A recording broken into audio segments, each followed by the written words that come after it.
Ismail didn't understand anything about this place. He had been in America only a few days before escaping the house. He pumped his arms and legs and ran down the alley, wishing he had muscle instead of spindly arms and legs that were no help with the labor they had wished him to do during the day. The nights were worse. A car passed the end of the street.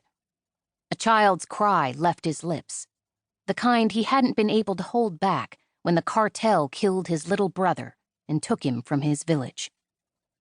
2 weeks later, they had brought him here, to this strange place where nothing made sense. He couldn't let them find him now that he had escaped. Ismail had one hope.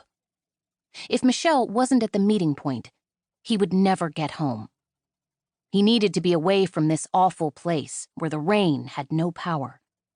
It seeped into everything until his clothes stuck to him, and each footfall squished against the ground like mud in the rainy season.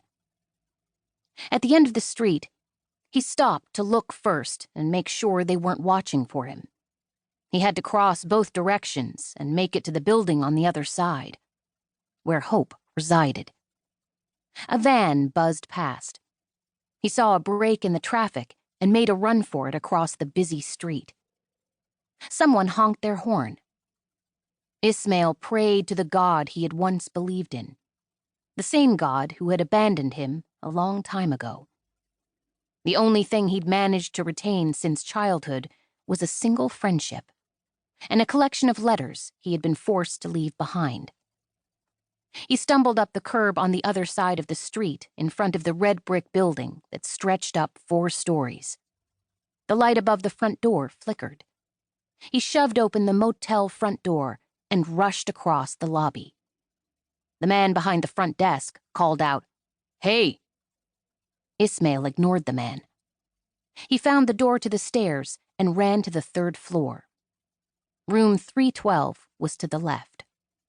He raced along the frayed carpet and heard the muffled sound of an action movie behind one door, arguing behind the next. The hall stank like cigarette smoke.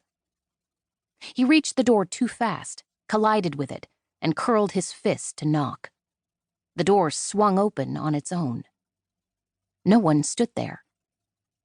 Ismail gasped a breath. "Michelle? Are you here?"